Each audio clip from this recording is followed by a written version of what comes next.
بسم اللہ الرحمن الرحیم۔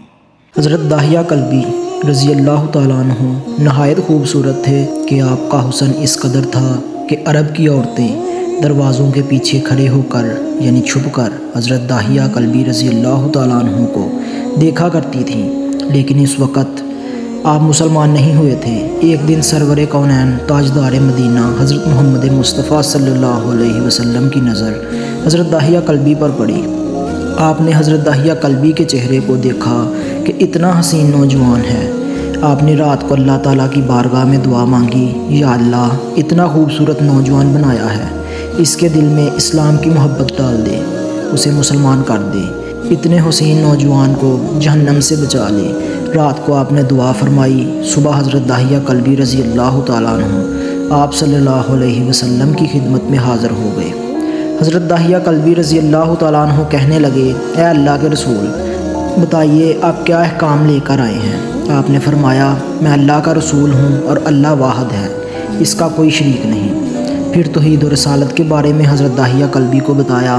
حضرت داہیہ نے کہا، اللہ کے نبی، میں مسلمان تو ہو جاؤں، لیکن ایک بات کا ہر وقت ڈر لگا رہتا ہے۔ ایک گناہ میں نے ایسا کیا کہ آپ کا اللہ مجھے کبھی معاف نہیں کرے گا۔ آپ نے فرمایا، اے داہیہ بتا تو نے کیسا گناہ کیا ہے؟ تو حضرت داہیہ کلبی نے کہا، یا رسول اللہ، میں اپنے قبیلے کا سربراہ ہوں اور ہمارے ہاں بیٹیوں کی پیدائش پر انہیں زندہ دفن کیا جاتا ہے۔ میں کیونکہ قبیلے کا سردار ہوں، اس لیے میں نے 70 گھروں کی بیٹیوں کو زندہ دفن کیا ہے۔ آپ کا رب مجھے کبھی معاف نہیں کرے گا۔ اسی وقت حضرت جبریل علیہ السلام حاضر ہوئے۔ یا رسول اللہ صلی اللہ علیہ وسلم، اللہ سلام کہتا ہے اور فرماتا ہے کہ اسے کہیں، اب تک جو ہو گیا وہ ہو گیا، اس کے بعد ایسا گناہ کبھی نہ کرنا، ہم نے معاف کر دیا۔ حضرت داہیہ آپ کی زبان سے یہ بات سن کر رونے لگے۔ آپ نے فرمایا، داہیہ اب کیا ہوا ہے، کیوں روتے ہو؟ حضرت داہیہ کلبی کہنے لگے، یا رسول اللہ، میرا ایک گناہ اور بھی ہے جسے آپ کا رب کبھی معاف نہیں کرے گا۔ آپ نے فرمایا، داہیہ کیسا گناہ بتاؤ؟ حضرت داہیہ کلب فرمانے لگے، یا رسول اللہ، میری بیوی حاملہ تھی اور مجھے کسی کام کی غرض سے دوسرے ملک جانا تھا۔ میں نے جاتے ہوئے بیوی کو کہا کہ اگر بیٹا ہوا تو اس کی پرورش کرنا، اگر بیٹی ہوئی تو اسے زندہ دفن کر دینا۔ داہیہ روتے جا رہے ہیں اور واقعہ سناتے جا رہے ہیں۔ واپس بہت عرصے بعد گھر آیا تو میں نے دروازے پر دستک دی۔ اتنے میں ایک چھوٹی سی بچی نے دروازہ کھولا اور پوچھا، کون؟ میں نے کہا، تم کون ہو؟ تو وہ بچی بولی، میں اس گھر کے مالک کی بیٹی ہوں۔ آپ کون ہیں؟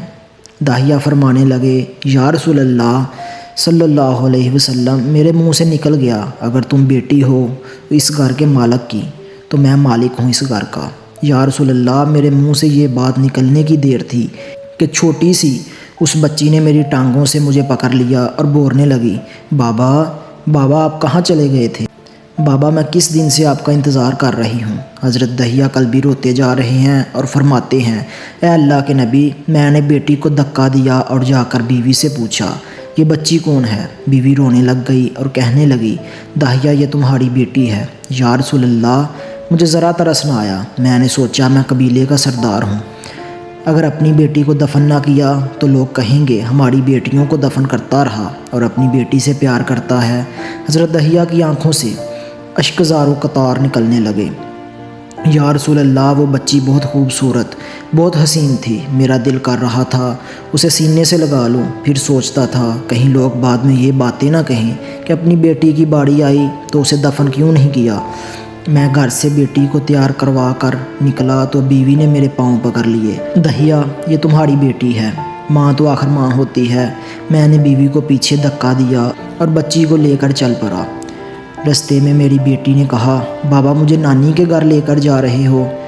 بابا کیا مجھے کھلونے لے کر دینے جا رہے ہو؟ بابا ہم کہاں جا رہے ہیں؟ داہیہ کلبی روتے جاتے ہیں اور واقعہ سناتے جا رہے ہیں۔ یا رسول اللہ، میں بچی کے سوالوں کا جواب ہی نہیں دیتا تھا، وہ پوچھتی جا رہی تھی، بابا کدھر چلے گئے تھے؟ کبھی میرا منہ چومتی ہے، کبھی بازو گردن کے گرد دے لیتی ہے، لیکن میں کچھ نہیں بولتا۔ ایک مقام پر جا کر میں نے اسے بٹھا دیا اور خود اس کی قبر کھودنے لگ گیا۔ آقا کریم صلی اللہ علیہ وسلم کی زبان سے واقعہ سنتے جا رہے ہیں اور روتے جا رہے ہیں۔ میری بیٹی نے جب دیکھا کہ میرا باپ